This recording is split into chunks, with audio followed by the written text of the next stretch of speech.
News ఇక bulletin లో breaking news చూస్తున్నాం. మహబూబ్ నగర్ స్థానిక సంస్థల ఉప ఎన్నికల్లో బీఆర్ఎస్ అభ్యర్థి నవీన్ రెడ్డి గెలుపొందారు. మన్నే జీవన్ రెడ్డిపై 108 ఓట్ల మెజారిటీతో నవీన్ రెడ్డి విజయం సాధించారు. ఇక మొదటి ప్రాధాన్యత ఓట్లతోనే నవీన్ రెడ్డి గెలుపొందడంతో కౌంటింగ్ ప్రక్రియకు ముగించారు.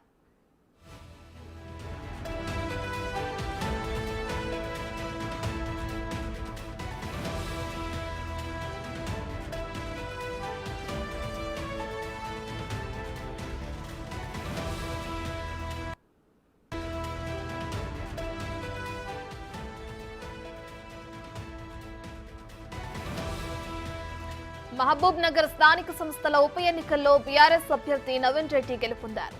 ఇక మన్నే జీవన్ రెడ్డిపై 108 ఓట్ల మెజారిటీతో నవీన్ రెడ్డి విజయం సాధించారు. ఇక మొదటి ప్రాధాన్యత ఓట్లతోనే నవీన్ రెడ్డి గెలుపొందడంతో కౌంటింగ్ ప్రక్రియ ముగించారు.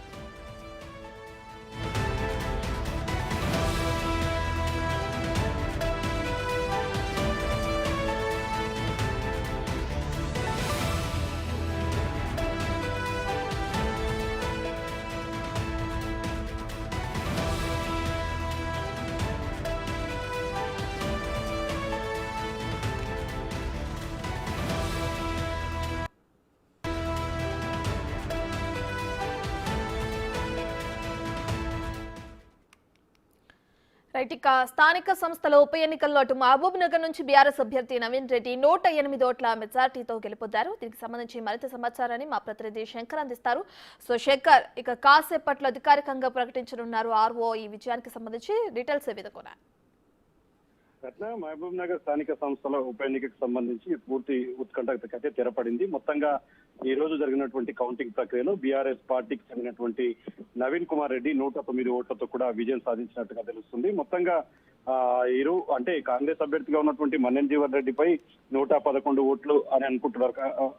తేడాతో విజయం సాధించినట్టుగా తెలుస్తుంది. మొదటి ప్రాధాన్యత ఓట్లతోనే ఈ ఫలితాలన్నీ కూడా వెలువడినటువంటి పరిస్థితి కనిపిస్తుంది. ఇక కౌంటింగ్ ప్రారంభమైనటువంటి 2 గంటల లోపే ఫలితాలన్నీ కూడా రావడంతో ఇక్కడ నవీన్ కుమార్ రెడ్డికి సంబంధించినటువంటి బీఆర్ఎస్ నాయకులంతా కూడా సంబరాల్లో మునిగిపోయారు. ముఖ్యంగా మొత్తం 1437 ఓట్లు పోలు కాగా దాంట్లో 27 చెల్లిన ఓట్లుగా కూడా నిర్ధారించారు.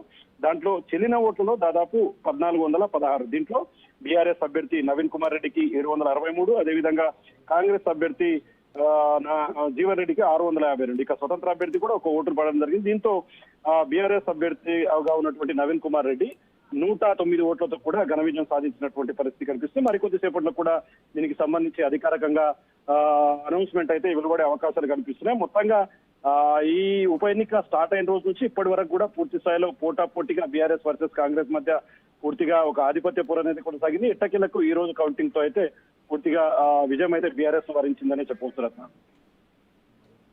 Right, thank you Shankar.